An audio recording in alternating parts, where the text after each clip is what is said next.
الشوق يبقى في اغترابي ثقير في الحياة من الصحاب ومن يأمنك يا دنيا الدوام. Baik para jamaah Bapak Ibu yang dimuliakan oleh Allah Ta'ala, kita akan menyampaikan materi inti kita insyaallah. Bab yang kita sampaikan berdasarkan hadis Nabi, yaitu 3 golongan manusia yang doa mereka mustajab, doa mereka dikabulkan oleh Allah, tidak akan bakal ditolak oleh Allah. Ini kabar gembira yang diberikan Nabi kepada umatnya sampai kepada kita. Dijelaskan dalam hadis Imam Baihaqi dan juga Ibnu Majah dan juga Imam Tirmidzi. Hadis dengan hasan, dihasankan oleh Syekh Albani. Riwayat dari sahabat Abu Hurairah radhiyallahu ta'ala anhu, Nabi Muhammad sallallahu alaihi wasallam bersabda, "Salasatun la turaddu da'watuhum." 3 doa yang doa-doa mereka dari 3 golongan ini tidak akan ditolak oleh Allah Ta'ala. Masya Allah. Ini keistimewaan. Ini luar biasa Pak Bu. Jadi kalau sudah tidak ditolak, pasti diijabai, pasti dikabulkan.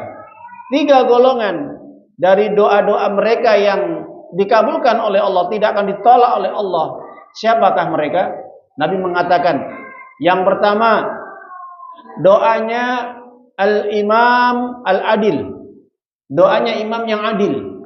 Yang kedua, doanya as-shaim hatta yuftir, as-shaimu hina yuftir, doanya orang berpuasa sampai dia berbuka. Yang ketiga, doanya dakwatul mazlum, doanya orang yang teraniaya, doanya orang yang terzolimi. Para jamaah Bapak Ibu, meskipun dalam riwayat yang lain itu ada 3 hadis yang kita hafalkan ya. Ini doa ya, ini hadis yang pertama. Memang hadis yang juga Ibnu Majah dikatakan redaksi yang berbeda. Tapi maksudnya juga sama, doa yang dikabulkan oleh Allah. Salasun da'wat mustajabatun la syakki fihinna. 3 doa yang pasti akan dikabulkan dan tidak ada keraguan di dalamnya. Di antaranya da'watul madlum, wa da'watul musafir, wa da'watul walid ala walidihi. 3 doa yang tidak akan ditolak oleh Allah, dikabulkan oleh Allah, tidak ada keraguan di dalamnya. Doanya orang terzalimi, doanya musafir, dan juga doanya orang tua kepada anaknya. Pembahasan kita hadis yang pertama tadi. Para jamaah Bapak Ibu yang dimuliakan oleh Allah Ta'ala, maka Nabi menyampaikan yang seperti ini tujuannya apa? Untuk memberitahukan kepada umatnya bahwa di antara umatnya pastinya mereka akan mendapatkan keistimewaan. Di antara keistimewaan adalah doa-doa mereka diijabai oleh Allah Ta'ala, tidak akan ditolak. Kenapa? Karena ada kelebihan di dalam diri mereka. Kelebihannya apa? Kelebihannya yang pertama adalah mereka orang yang menjadi imam yang adil. Ketika seseorang didapuk, diangkat, diamanai menjadi seorang pemimpin, penguasa, maka ketika penguasa pemimpin itu adil, maka doanya pasti akan diijabai oleh Allah Ta'ala. Kita lihat para pemimpin-pemimpin yang adil dari kalangan para khulafaur rasyidin, 4 khalifah yang dimuliakan oleh Allah Ta'ala, dijamin oleh Allah masuk surga. Doanya Abu Bakar As-Siddiq, doanya Umar bin Khattab, doanya Utsman bin Affan, dan doanya Ali bin Abi Thalib. Jadi 4 khulafaur rasyidin, Masya Allah, sebagai contoh suri teladan yang mulia, doa mereka diijabai oleh Allah Ta'ala. Dan juga banyak doa-doa para pemimpin yang lainnya, para jamaah ibu, seperti Umar bin Abdul Aziz dan yang lainnya. Maka kita kembali kepada penjelasan imam yang adil. Maksud imam adil itu imam yang bagaimana? Imam Nawawi mengatakan di dalam kitab Syarah Imam Muslim bahwa imam yang adil adalah al-imam khairun nas ba'dal anbiya. Imam yang adil adalah imam yang merupakan sebaik-baik manusia. Imam yang adil adalah sebaik-baik manusia, bahkan imam yang adil adalah merupakan estafet kepemimpinan setelah para nabi. Jadi setelah para nabi membimbing umatnya, maka dilanjutkan estafetnya oleh siapa? Para pemimpin, para penguasa. Berat gak amanahnya Pak Bu? Berat Pak Bu. Makanya ketika pemimpin penguasa ini adil, Masya Allah, Allah memberikan kelebihan, Allah memberikan keistimewaan, dengan doanya dikabulkan oleh Allah Subhanahu wa taala. Jadi pemimpin yang adil ini kenapa? Karena bertanggung jawab mengurusi umatnya, mengurusi rakyatnya, menjaga rakyatnya, mengamankan rakyatnya, memberikan ketentraman, keamanan, dan juga menjadikan rakyatnya menjadi rakyat yang taat, yang baik kepada Allah Azza wa Jalla. Gini betul Pak Bu? Ini pemimpin yang adil Pak Bu. Jadi pemimpin yang adil ini punya tanggung jawab yang besar betul di hadapan Allah Ta'ala. Bahkan kedudukan mereka itu di bawah tingkat setelah Nabi Muhammad, setelah para rasul, para nabi. Ya, disebabkan karena tanggung jawabnya berat sekali. Makanya dijelaskan di dalam surat An-Nisa 69 kalau kita lihat itu ya. Wa may yuti'illaha wa rasulahu, barang siapa yang dia taat kepada Allah dan Rasulnya, ulaikal ladzina an'ama Allahu 'alaihim minan nabiyyin wasiddiqin wasuhada wassalihin wa hasuna ulaika rafiqa.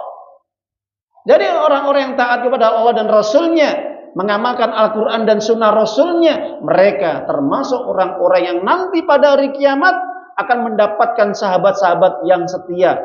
Sebaik-baik teman nanti pada hari kiamat di surga siapa Pak Bu? Para nabi, para rasul. Itu teman paling baik nanti di surga. Siapa lagi Pak Bu? Siddiqin, para pemimpin yang adil. Jadi para ahli tafsir mengatakan para siddiqin adalah mereka orang-orang yang jujur dalam mengemban amanah. Itu para siddiqin. Kelompok yang kedua, kelompok yang ketiga syuhada, orang-orang yang mati syahid di medan perang, membela agama Allah, menegakkan kalimat Allah, syariat Islam. Yang keempat siapa? Orang-orang yang salih, orang yang betul-betul mengamalkan Al-Quran dan Sunnah dalam kehidupan mereka sehari-hari. Wa hasuna ulaika rafiqa. Itulah sebaik-baik teman dekat nanti pada hari kiamat di surga. Makanya para jamaah ibu, kalau ingin Allah berikan keistimewaan, kemuliaan, kedudukan yang tinggi, siapapun mereka yang diamanai oleh Allah menjadi seorang pemimpin, baik dia presiden, khalifah, gubernur, apapun jabatannya, yang penting dia pemimpin, maka hendaknya mereka harus berbuat adil. Adil dalam arti adil kepada Allah, menjalankan sesuai dengan aturan-aturan Allah, perintah-perintah Allah, berdasarkan Al-Quran dan Sunnah, adil terhadap rakyatnya, bagaimana mereka, para pemimpin itu betul-betul menjaga rakyatnya, menenteramkan rakyatnya, mengamankan rakyatnya, dan juga mensejahterakan rakyatnya. Jelas Bapak Ibu? Itu pemimpin yang adil. Maka yang seperti ini, Masya Allah, Allah berikan kedudukan yang paling tinggi nanti pada hari kiamat. Meskipun pemimpin yang adil biasanya tidak lama hidupnya, banyak musuh-musuhnya, banyak orang-orang yang membencinya. Gini betul? Kita lihat pemerintahan Umar bin Abdul Aziz ini, cucunya Umar bin Khattab, ya. Ini cucunya Umar bin Khattab, ini Umar bin Abdul Aziz ini. Ini hanya dia ini menjadi pemimpin saat itu pada zaman Bani Umayyah, ini hanya berlangsung lamanya 2 tahun, Pak Bu. Berlangsung 2 tahun. Umar bin Khattab 10 tahun, Abu Bakar 2 tahun, ya. Kemudian Utsman 11-12 tahun, kemudian Ali 6 tahun kurang lebihnya, 30 tahun. Nah itu. Jadi para jamaah Bapak Ibu yang dimuliakan oleh Allah Azza wa Jalla, maka itu resikonya bagi siapapun mereka yang diberi amanah oleh Allah menjadi pemimpin untuk mengurusi rakyatnya, masyarakatnya, pasti nanti banyak orang-orang yang dengki, orang-orang yang benci, orang-orang yang tidak senang. Bagaimana mereka berusaha untuk menghancurkan, berusaha untuk menghilangkan pemimpin yang adil ini. Kenapa? Karena orang-orang yang seperti ini, mereka terhalangi dengan tujuan buruk, tujuan jahatnya. Makanya disinilah kehadiran pemimpin yang adil itu apa? Untuk meluruskan rakyatnya, memperbaiki kehidupan rakyatnya, biar tidak ada kerusakan, kehancuran, moral, akhlak, ibadah, dan yang lainnya, ekonomi dan yang lain, Pak Mungkin. Nah, ini mengatur urusan rakyat. Makanya berat tanggung jawabnya pemimpin yang adil. Maka ini betul apa yang disampaikan oleh para ulama ketika menjelaskan ayat-ayat Allah, bahwa pemimpin yang adil itu adalah pemimpin yang betul-betul mereka memiliki ciri di dalam kehidupan mereka. Apa cirinya? Ini kita bisa buka di dalam surat Al-Anbiya 73. Allah katakan di dalam Al-Quran, wa ja'alnahum a'immatan yahduna bi amrina wa auhayna ilaihim fi'lal khairat wa iqamas salati wa ita'az zakah wa kanu lana 'abidin, kata Allah. Kami jadikan di antara mereka para pemimpin-pemimpin yang mengajak umatnya, rakyatnya sesuai dengan aturan kami, kata Allah. Sesuai dengan perintah kami, kata Allah. Sesuai dengan syariat kami, kata Allah. Mereka kami wahyukan supaya mereka para pemimpin ini senantiasa untuk mengajak kepada kebaikan. Jelas Bapak Ibu? Standar pemimpin yang adil, parameter yang pemimpin yang adil ini, kata Allah, adalah mereka mengajak rakyatnya untuk berbuat kebaikan, untuk berbuat amal yang benar, menegakkan sholat, membayar zakat, menyambung silaturahim, dan masih banyak lagi kebaikan-kebaikan yang lain. Maka pemimpin itu senantiasa abidin, wa kanu lana abidin, taat, patuh, tunduk kepada syariatku, kata Allah Ta'ala. Itu pemimpin yang adil, Bapak Ibu. Tercermin di dalam Al-Quran surat Al-Anbiya, surat yang ke-21 ayat yang 73. Juga kata Allah di dalam surat yang lainnya, surat, saya lupa tadi, As-Sajdah atau 24 ya. Suratnya saya lupa. Nanti akan saya buka lagi. Allah katakan, wa ja'alna minhum a'immatan yahduna bi amrina lamma sabaru. Ya. Allah katakan di dalam ayat ini, kami jadikan di antara mereka para pemimpin yang mengatur rakyatnya, mengajak rakyatnya sesuai dengan perintah kami, untuk taat kepada kami, kata Allah, selama mereka sabar dalam mengatur rakyatnya. Sabar dari apa? Gangguan, ujian, berbagai keburukan dari rakyatnya yang tidak senang atas kepemimpinannya, Pak Bobo. Kan jelas ayat ini sabar, Pak. Jadi pemimpin yang sabar ini adalah pemimpin yang akan nanti ditolong oleh Allah, dijaga oleh Allah, dibantu oleh Allah, diberi kemenangan oleh Allah Ta'ala dari musuh-musuhnya. Yang penting apa? Sabar ketika menjalankan kebenaran, sabar ketika memerintah rakyatnya sesuai dengan petunjuk syariat Allah di dalam Al-Quran dan Sunnah. Sebaliknya, kalau pemimpin yang tidak mau mengatur rakyatnya, mengajak rakyatnya sesuai dengan perintah Allah, aturan Allah, dan dia tidak sabar ketika menjalankan perintah-perintah Allah dalam mentaati Allah, maka ini bukan pemimpin yang adil. Bahkan sebaliknya, bisa jadi pemimpin yang seperti ini, kata Allah, pemimpin yang apa, Pak Bu? Pemimpin yang zalim. Pemimpin yang zalim itu bagaimana? Pemimpin yang tidak mau memenuhi hak-haknya Allah dan tidak mau melaksanakan kewajibannya sebagai pemimpin, bahkan tidak mau memenuhi hak-haknya rakyatnya. Pemimpin yang seperti ini tidak menjalankan aturan Allah. Di satu sisi juga pemimpin ini berbuat zalim kepada rakyatnya, berlaku sewenang-wenang, berlaku otoriter, berlaku kejam, bengis. Sifat-sifat pemimpin seperti ini apa? Pemimpin yang dicela oleh Allah. Hati-hati Bapak Ibu. Jadi pemimpin yang dolim ini pemimpin yang dicela oleh Allah SWT. Bahkan hidupnya pemimpin yang dolim, Pak Bu, siang, malam, pagi, sore dilaknat sama Allah. Karena pemimpin ini dolim. Dolim kepada Allah, juga dolim kepada rakyatnya. Menipu rakyatnya, berdusta kepada rakyatnya, mengambil hak rakyatnya, merampas harta rakyatnya, dan sebagainya dan sebagainya. Coba kalau kita buka di dalam surat yang disampaikan oleh Allah Ta'ala, Fusilat, ya, ayat yang ke-41, Allah katakan di dalam ayat tersebut, wa ja'alnahum a'immatan yad'una ilan nar yaumal qiyamah. Kami jadikan di antara mereka pemimpin yang mengajak ke neraka. Wa ja'alnahum a'immatan yad'una ilan nar yaumal qiyamah, ya, walahum yunsharun. Sedangkan mereka tidak akan ditolong oleh Allah Subhanahu wa taala. Jelas Bapak Ibu? Jadi berdasarkan ayat ini, Ahli tafsir mengatakan ini pemimpin-pemimpin yang dolim, sebagaimana pemimpin Fir'aun, Raja Namrud, dan yang lainnya. Kenapa? Karena mengajak rakyatnya masuk ke dalam neraka. Tidak mau mengatur rakyatnya dengan hukum Allah, aturan Allah berdasarkan Al-Quran dan Sunnah, bahkan juga berlaku sewenang-wenang terhadap rakyatnya, berlaku dolim terhadap rakyatnya. Ini tandanya pemimpin yang mengajak ke dalam neraka, membiarkan rakyatnya tidak ibadah kepada Allah, tidak mengajak rakyatnya untuk taat kepada Allah. Ini juga pemimpin yang membiarkan rakyatnya masuk neraka. Tandanya ini pemimpin yang dolim terhadap rakyatnya, dolim kepada Allah, juga dolim terhadap diri sendiri juga. Maka ayat yang 42 katakan oleh Allah apa? Wa atsba'nahum fi hadhihi dunya la'nata, ya. Wa yaumal qiyamah wa hum minal maqbuhin.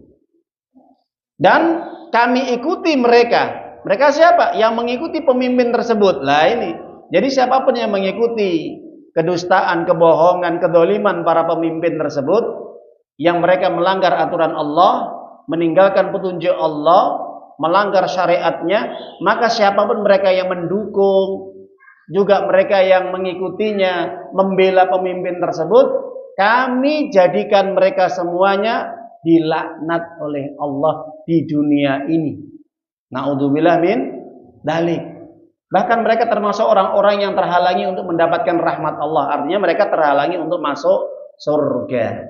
Jadi jelas Bapak Ibu, pemimpin yang dolim ini doanya diijabahin atau betul? Tidak. Sebaliknya pemimpin yang dolim ini doanya tidak akan diijabai oleh Allah. Karena kedoliman dia menjadi penghalang untuk dikabulkan oleh Allah. Maka ini berat Bapak Ibu ya. Kalau jadi para pemimpin, para penguasa, mereka yang diamani oleh Allah, sampai mereka menyanyiakan amanah Allah, maka jelas Allah marah sekali. Dengan kemarahan Allah, Allah melaknat mereka. Tapi para jamaah Bapak Ibu yang dimuliakan oleh Allah SWT, itu yang pertama. Jadi pemimpin yang adil ini menjadikan sebab terbukanya pintu langit dan turunnya rahmat Allah dan terkabulnya doa, yang dimana pemimpin ini memiliki keistimewaan dari Allah Subhanahu wa Ta'ala, yang dimana pemimpin ini betul-betul melaksanakan tanggung jawabnya dengan sebenar-benarnya. Kita adzan dulu. Jadi Nabi Muhammad SAW memberikan penjelasan orang-orang yang doanya dikabulkan oleh Allah. Yang pertama tadi adalah imam yang adil. Maka sudah kami jelaskan secara terperinci seperti apakah karakter, sifat-sifat atau ciri-ciri pemimpin yang adil. Maka yang kedua, salah satu naturadu da'watuhu, 3 doa yang pasti dikabulkan oleh Allah dari 3 golongan manusia.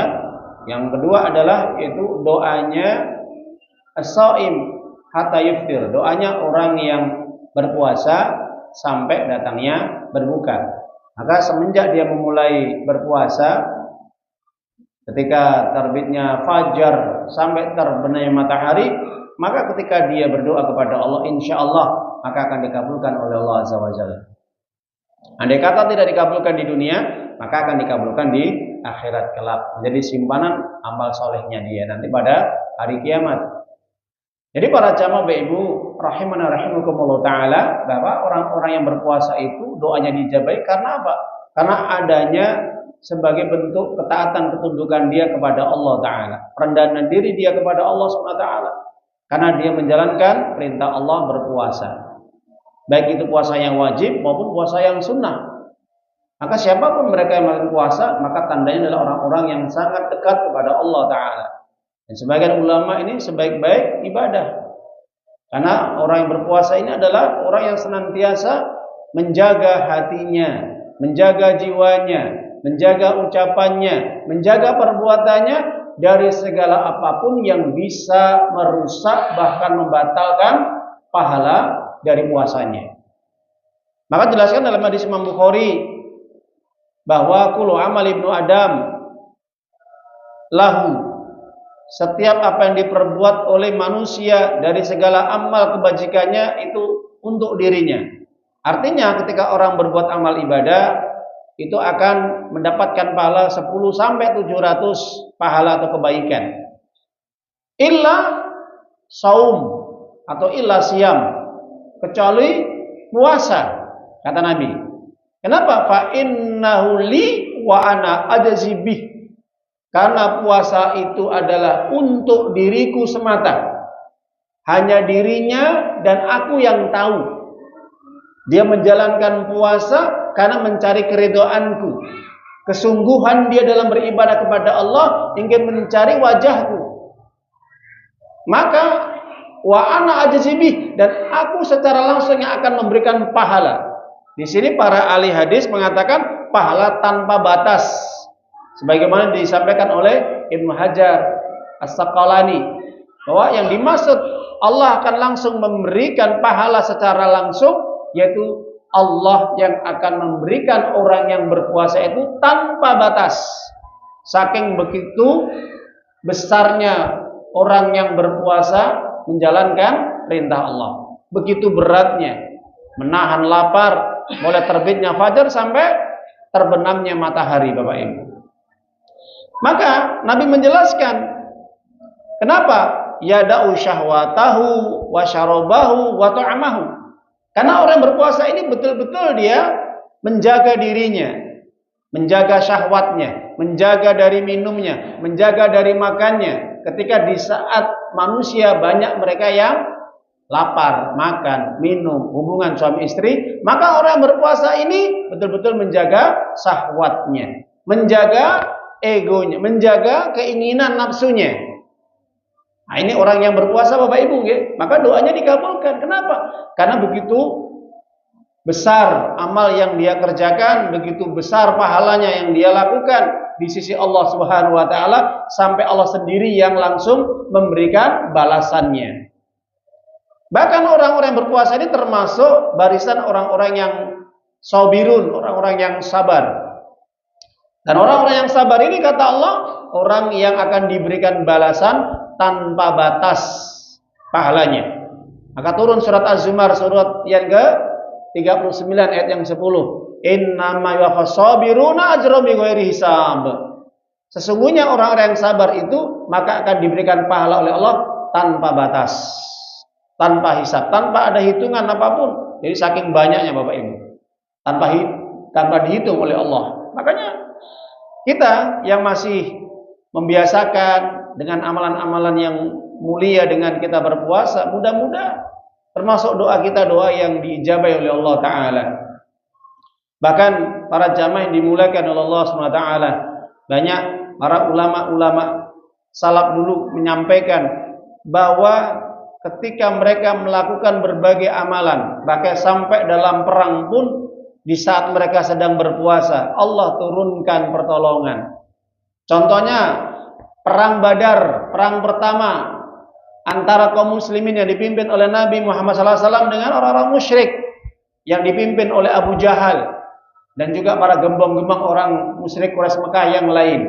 Di bulan Ramadan sedang berpuasa, Bapak Ibu, sedang berpuasa di bulan Ramadan perang Badar. Jumlah kaum muslimin 313, sedangkan jumlah orang musyrik 1000. 1:3 kurang lebih. Apa yang terjadi? Allah berikan kemenangan bagi umat Islam, bagi kaum muslimin. Ini berkat doa Nabi dan juga doa kaum muslimin, bahkan sedang berpuasa. Sedang berpuasa ketika perang, Masya Allah, langsung terbuka pintu langit, Bapak Ibu. Nah, ini di antara tanda-tanda orang yang diijabai oleh Allah doanya.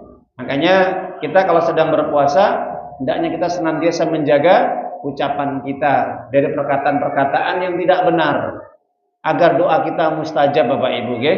Menjaga hati kita dari keinginan-keinginan yang melenceng, syahwat-syahwat, ya, nafsu, dari perbuatan yang tidak baik, perbuatan yang menyimpang, perbuatan yang sangat dibenci oleh Allah.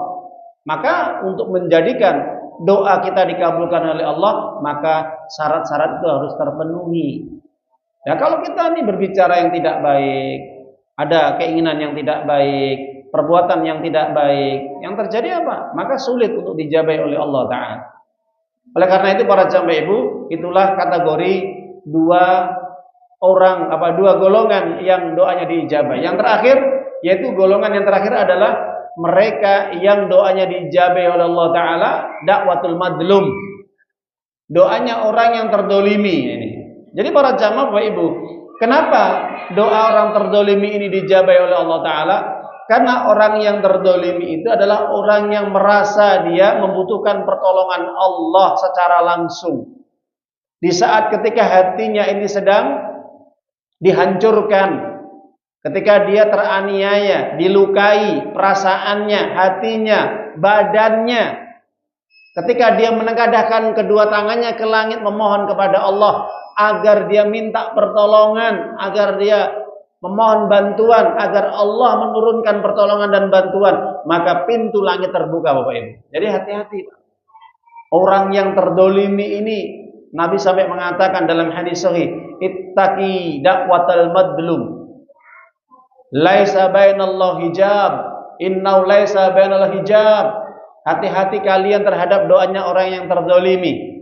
Di saat ketika orang terdolimi itu, maka antara dirinya dengan Allah tidak ada pembatas. Langsung terbuka, lebar. Doa itu langsung nyaut ke langit Bapak Ibu, tembus ke langit. Didengarkan oleh Allah Ta'ala. Maka dari hadis ini kita bisa paham bahwa orang terdolim ini memang orang yang merasa dirinya pengen mengadu kepada Allah, ingin minta pertolongan bantuan terhadap orang-orang yang mendoliminya, yang berbuat jahat. Apalagi kalau kedoliman itu kedoliman yang besar Bapak Ibu, sampai menghilangkan nyawa, luar biasa nanti pada hari kiamat. Bahkan orang-orang yang berbuat dolim semasa hidupnya Bapak Ibu, banyak ancamannya. Terutama di dalam hadis Nabi Sallallahu Alaihi Wasallam, hadis Imam Bukhari dikatakan, ittaqud dulma fa inna dulma dulumat yaumal qiyamah. Hati-hati kalian dari berbuat dolim. Karena berbuat dolim atau aniaya itu merupakan kegelapan yang membuat kalian gelap hidupmu di dunia bahkan nanti di akhirat. Itu kegelapan. Bahkan orang yang dolim itu Bapak Ibu akan dihilangkan cahayanya. Dihilangkan cahayanya karena dia berbuat dolim. Maka itu dinamakan dulumat, tidak memiliki cahaya. Karena dia banyak berbuat dolim kepada Allah dan kepada manusia. Dan juga Nabi menyampaikan bahwa orang yang berbuat dolim nanti pada hari kiamat, para jamaah Bapak Ibu, ini termasuk orang-orang yang nanti akan mendapatkan siksaan yang paling berat nanti pada hari kiamat. Jadi kalau kita lihat Nabi SAW menyampaikan bahwa kedoliman itu akan menyebabkan siksa yang berat nanti pada hari kiamat.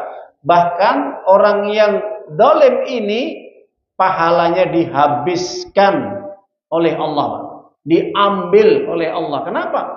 Karena orang-orang yang didolimi itu dia menuntut nanti di hadapan Allah pada hari kiamat, merasa dia terdolim, merasa dia teraniaya, tidak terima, mengadu kepada Allah, ya Allah, ini si fulan bin fulan semasa hidupnya dia telah mendolimi diriku, baik dengan ucapan ataupun perbuatan atau yang lainnya.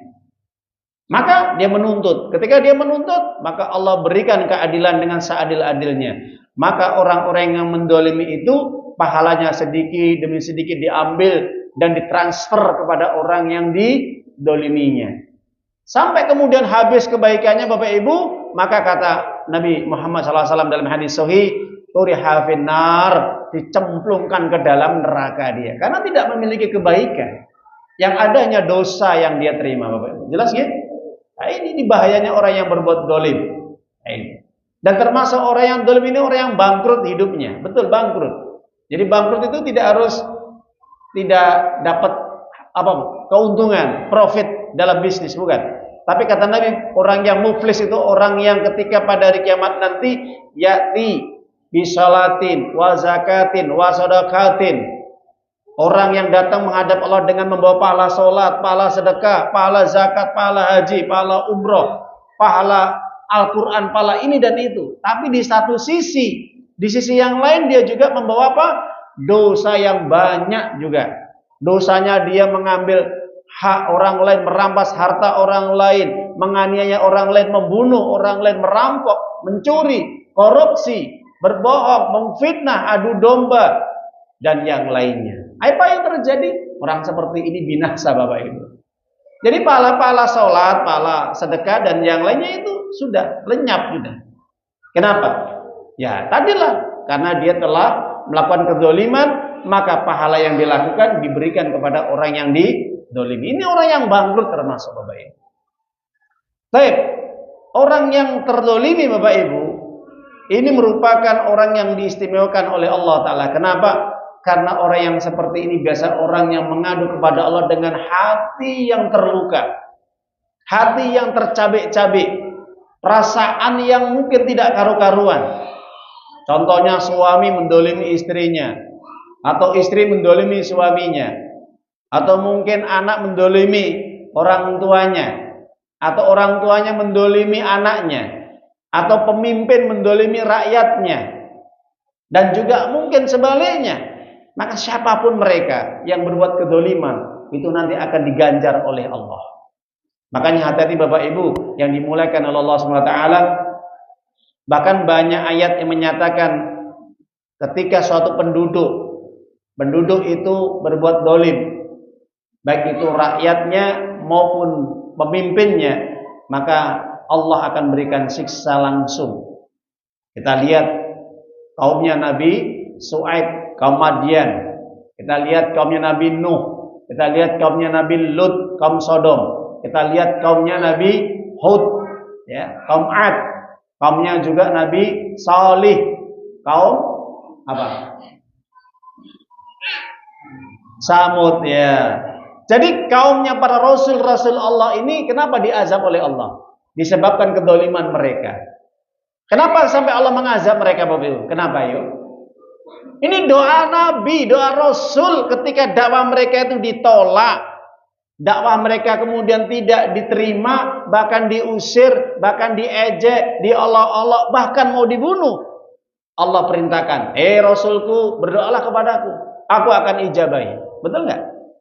Maka turun di dalam surat Ghafir ayat yang ke-60, surat 40. Wa qala rabbukum ud'uni astajib lakum.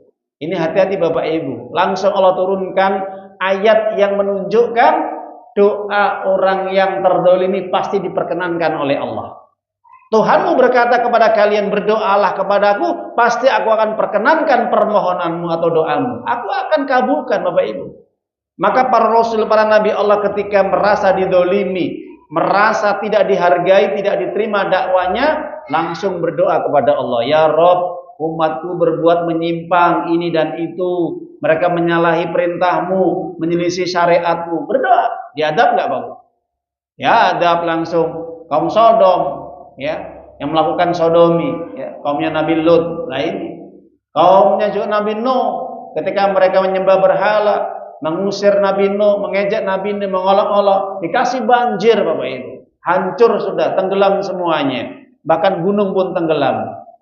Kaumnya Nabi Lut juga ditenggelamkan ke dalam bumi, dilempar juga batu dari langit.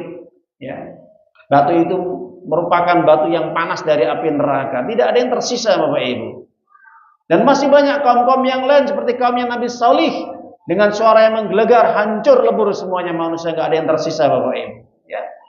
Dan masih banyak. Ini sejarah para Rasul, para Nabi ini.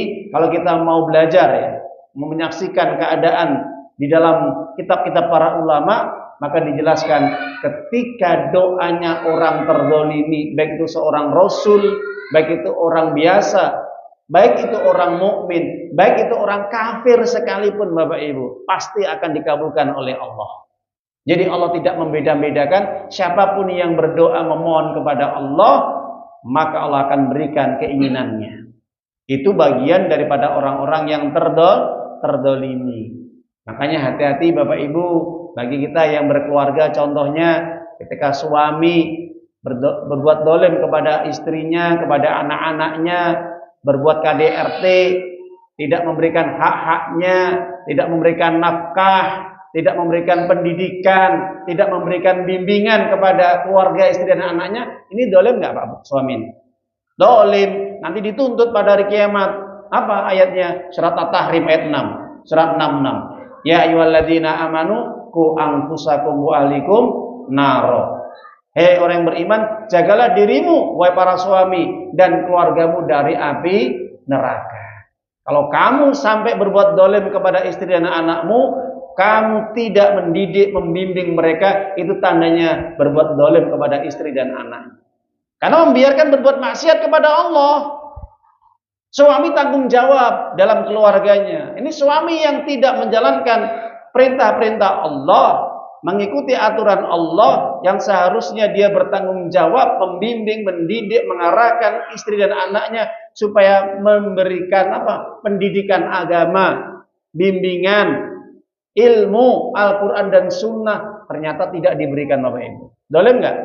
Dolim. Juga termasuk kedoliman suami ketika suami berbuat kasar, KDRT, sedikit-sedikit mukul, sedikit-sedikit nempeleng, sedikit-sedikit kemudian meludahi, sedikit-sedikit kemudian nendang. KDRT ini. Padahal kesalahan sepele, baik itu kesalahan istri ataupun anak-anaknya yang tidak disengaja. Langsung emosi suami. Dolim itu Bu? Dolim. Ini dituntut pada hari kiamat nanti suami-suami yang berbuat dolim kepada keluarganya. Apalagi pemimpin yang dolim kepada rakyatnya tadi, Pak. Hati-hati. Ketika rakyatnya itu sudah tidak terima terhadap kedoliman pemimpin penguasanya, langsung berdoa kepada Allah, maka Allah ijabai. Maka pemimpin tadi akan dibinasakan oleh Allah, dihancurkan oleh Allah. Kita lihat ya, dari generasi ke generasi, pemimpin-pemimpin yang berbuat zalim kepada rakyatnya, yang terjadi apa? Akhir kehidupan yang menghinakan. Gimana betul? Akhir kehidupan yang menghinakan. Contohnya siapa? Mustafa Kemal Atatürk, seorang penguasa, pemimpin di Turki yang menghancurkan pemerintahan Turki Utsmani, pemerintahan Islam, khalifah yang terakhir. Itu karena kedoliman Mustafa Kemal Atatürk yang berdarah Yahudi, tangan kanannya Inggris ini ya, yang disusupkan ke dalam pemerintahan Islam. Yang terjadi apa? Akhir kehidupan yang tragis, Bapak Ibu. Naudzubillah min dzalik. Matinya dalam kondisi apa matinya? Matinya dengan kondisi berpenyakit kelamin. Selama berbulan-bulan gak sembuh-sembuh. Ya, sampai dia merasakan sakitnya yang luar biasa. Sampai jantungnya bengkak. Naudzubillah min dzalik. Sampai keluar ya. Di antara penjelasan ada yang keluar belatung karena busuk, itu kulitnya itu semakin busuk itu. Matinya tragis. Bahkan sampai kuburannya Bapak Ibu, bumi aja nggak menerima jasadnya Mustafa Kemal Atatürk karena kedoliman dia kepada Allah dan juga kepada rakyatnya, membunuh para ulama dan juga membunuh kaum muslimin yang tidak mengikuti aturan dia, merubah adzan dengan bahasa Turki, melarang kaum wanita menggunakan hijab atau jilbab, melarang masjid-masjid mengadakan majelis-majelis ilmu, bahkan banyak masjid yang ditutup Bapak Ibu. Nggih betul? Nah, itu kejahatan penguasa yang dolim kepada Allah dan rakyatnya. Akhir kehidupan yang tragis. Ya, akhir kehidupan yang tragis. Kita nggak usah lihat yang terakhir ini yang sampaikan. Kepemimpinan siapa? Hajat Yusuf As-Saqafi, seorang gubernur di Irak pada zaman Bani Umayyah. Hajat Yusuf As-Saqafi ini kalau kita lihat sejarahnya Bapak Ibu, ini pemimpin yang diktator otoriter. Padahal ini masih di bawah kepemimpinan Islam, khilafah. Tapi karena kedoliman dia, kebengisan dia, kekejaman dia, otoriternya dia, sampai banyak ulama-ulama tabi'in yang meninggal di tangannya. Jadi tangannya ini berlumuran darah. Berlumuran darah dari ulama-ulama yang dibantai, dibunuh oleh dia. Ada ini pemerintahan Islam Pak Bung. Maka yang terjadi apa? Berkat doanya Hasan Al-Basri, seorang ulama tabi'in yang melihat kedoliman Hajat Yusuf As-Saqafi ini dikabulkan sama Allah. Kenapa? Karena sudah membunuh Sa'id bin Jubair, seorang ulama tabi'in. Gak main-main Pak Bu. Ulama tabi'in dipenggal kepalanya sama Hajat Yusuf As-Saqafi ini. Lah, Imam Hasan Al-Basri nggak terima dia. Banyak kedoliman-kedoliman yang lain, bahkan ribuan kaum muslimin dibantai sama dia. Ketika tidak mengikuti kebijakan Hajat Yusuf As-Saqafi ini. Nggih, betul Pak Bu? Ini seorang gubernur di Irak pada saat itu. Di bawah kepemimpinan Islam, di bawah naungan khilafah. Tapi yang terjadi apa Pak Bu? Doa orang-orang terdolimi termasuk seorang ulama besar Imam Hasan Al-Basri langsung diijabai. Apa doanya Imam Hasan Al-Basri? Ya Qasimil Jabbabirah, Ya qasimil jababiratu, ya, iksimi hajat Yusuf As-Saqafi. Wahai zat penguasa yang maha perkasa dan maha kuasa, maka binasakan, hancurkan hajat Yusuf As-Saqafi yang berbuat dolim. Yang berbuat dolim, Bapak Ibu. Yang terjadi apa? Setelah doa itu dipanjatkan Hasan Al-Basri, 3 hari berselang, maka dia sakit. Sakit apa? Mengalami sakit kulit yang berkepanjangan, kemudian meninggal dunia. Dalam kondisi yang hina, Pak Bu. Hina. Nah itu. Satu hadis sebelum saya tutup, Nabi menjelaskan dalam hadis Sahih Imam Muslim, ini doa, Pak. Bolehkah orang Muslim mendoakan pemimpin yang dolim? Boleh saja. Kalau itu kedolimannya sudah merata. Ya, sudah merata, bahkan rakyat merasa terdolimi dengan kedolimannya. Dengan otoriternya, kesewenang-wenangannya pemimpin ini, dengan tangan besinya dia, maka Nabi mengajarkan doa bagaimana? Allahumma man waliya min amri hadi ummati syai'an farafaraqa bihim fafruq bih wasfuq 'alaiha wa saqqa 'alaiha fasfuq bih fasfuq 'alaihi. Apa doa Nabi? Ya Allah, siapapun pemimpin yang mengatur urusan rakyatnya dan mereka berkasih sayang, menolong, membantu, berbuat baik kepada rakyatnya, maka sayangilah pemimpin tersebut, bantulah dia, tolonglah dia dalam segala urusannya. Sebaliknya ya Allah, kalau pemimpin itu menyusahkan rakyatnya, mendolimi rakyatnya, berlaku sewenang-wenang terhadap rakyatnya, hancurkan dia ya Allah. Pemimpin itu sehancur-hancurnya, binasakanlah dia ya Allah. Ini doa dari Nabi. Boleh mendoakan pemimpin yang dolim secara jelas dan terang-terangan kedolimannya terhadap rakyatnya. Jelas Bapak Ibu?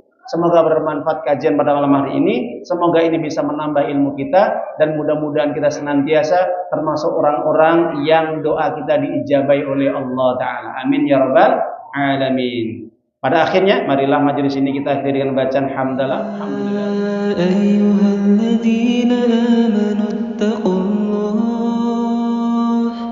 Ittaqullaha haqqa tuqatih wa la tamutunna illa